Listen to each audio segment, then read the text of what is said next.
ये सदमा ये अभी भी सहन नहीं कर पा रहे हैं। ये पहले तो आ गया, ये दोबारा कैसे आ गया? आपके जवाब ही तो देने आया हूँ आज, चिंता क्यों करते हो? Anything. This is a straight fight between the AAP and the BJP. But look at this way.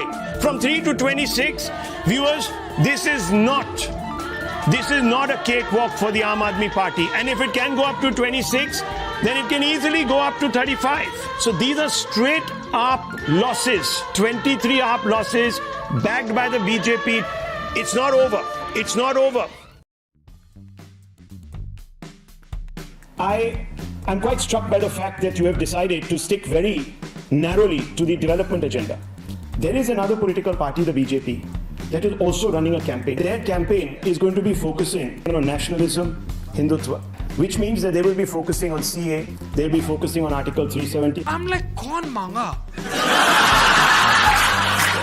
तू रास्ता देना यार. I want to ask you, you said that the guarantees that you're giving, the issues that you're raising are relevant to the people. The BJP has a completely different point of view. मेरी समझ के बाहर है। ऐसे वक्त में जब पूरे देश की अर्थव्यवस्था गड़बड़ाई हुई है, पूरा देश इतनी मंदी से गुजर रहा है और बताते हैं कि 40-50 साल की डेटा के हिसाब से सबसे ज्यादा अनएम्प्लॉयमेंट अभी है। Hundreds of people are sitting on the streets. You have seen protests on the streets of your own capital. The Chief Minister of Delhi has seen these. Large number of people are out. Are those people raising non-issues? Protest क्यों हो रहे हैं? Over CA? CA की क्या जरूरत थी? आप मुझे बताइए सर। आप बताइए। You asked. आप उनकी वकालत कर रहे हैं। मैं किसी के वकालत सर अब आप underhand I am giving you a chance to I'm only speak. asking you. BJP is saying. मैं आपको इंटरफेयर भी नहीं करूंगा, पूरी बात बताइए।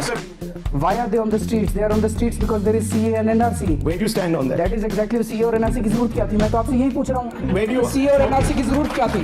So अगर CA और NRC आज हटा दें, सारे लोग अपने अपने घर चले जाएंगे। So the problems of millions of Hindus, Sikhs, Parsis, Christians in Pakistan, Bangladesh and Afghanistan are of no consequence to the Delhi Chief Minister. Is that what you're saying, sir? The problems of millions of Hindus, Christians, Parsis और क्या Sikhs, Jains and Muslims living in Delhi is my problem. So let me ask you. There are, sir. आपको पाकिस्तान में बड़ी problem पड़ी है। भारत के लोगों की कोई प्रॉब्लम नहीं है। Okay. भारत के अंदर इतनी बेरोजगारी है, हिंदुओं की, क्रिश्चियंस की, पारसीज की, सिखों की, उनकी बेरोजगारी सॉल्व हो गई। आपसे उनकी बेरोजगारी सॉल्व नहीं हो पा रही, इसलिए आपने जानबूझ के ध्यान भटकाने के लिए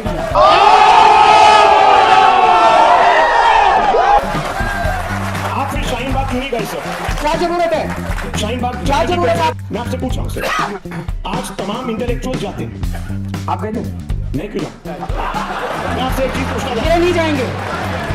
उन्होंने पूरे देश के अंदर जो बवाल खड़ा किया है, वो इसलिए खड़ा किया है कि उनसे बेरोजगारी नहीं संभल रही। पर शाहीन बाग उनके देश के अंदर जो अर्थव्यवस्था का बुरा हाल है, उनकी हिम्मत नहीं है अर्थव्यवस्था के ऊपर बात करने की। हर एक के रोजी रोटी का सवाल है।